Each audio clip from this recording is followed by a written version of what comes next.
Gulliver woke up, found himself bound. He roared. He tried to sit up with all his might. Gulliver was escorted to the palace. He stood like a giant in front of the palace. Gulliver was forced to pull the plow. He walked forward with difficulty, showing a painful expression. The enemy bound the princess. Suddenly Gulliver's giant head appeared before everyone. He used his fingers to grip the enemy soldiers and threw them into the pool. The princess walked into Gulliver's palm. Gulliver moved his footsteps. He moved the princess to a safe place. He crouched down. The princess returned to the ground. The princess asked him to rescue her parents. The palace was ablaze everywhere. The king was trapped. Gulliver tried to use his hand to rescue the king, but his hand was burned by the fire, and it hurt so much that he screamed in pain. He came up with a brilliant idea, so he took off his pants. Everyone present was dumbfounded. His urine splashed onto the fire and soaked the king. The king was saved. Gulliver took off his shirt. The shirt was thrown onto the tower.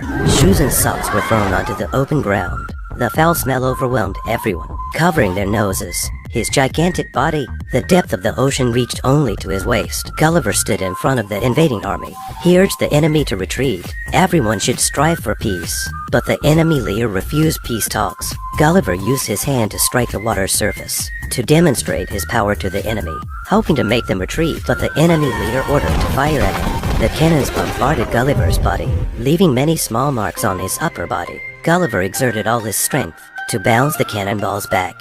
The enemy fleet suffered heavy losses.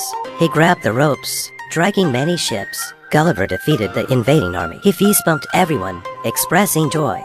Gulliver became a great hero, receiving very high-level treatment. His status in Lilliput was extraordinary. Gulliver stood at the square intersection, where his personal portrait was displayed, with dance moves expressing his excitement. Are you envious? A group of Lilliputians stepping on his back, giving him a relaxing massage. He thoroughly enjoyed this treatment. 3 Lilliputians holding scissors were giving him a haircut. The chief guard came to the enemy king, kneeling to express allegiance. The chief guard handed over the country's intelligence to the enemy king, asking the enemy king to capture the princess. He wanted to marry the princess. He also wanted to personally kill Gulliver. The chief guard's defection was because he was very jealous of Gulliver, thinking that Gulliver had stolen his glory, and the chief guard wanted to marry the princess, but was rejected by her. He was very angry. Chief guard dons robot armor, grapples with Gulliver. Gulliver pins down armor, tears key circuits, armor incapacitated. Gulliver dances.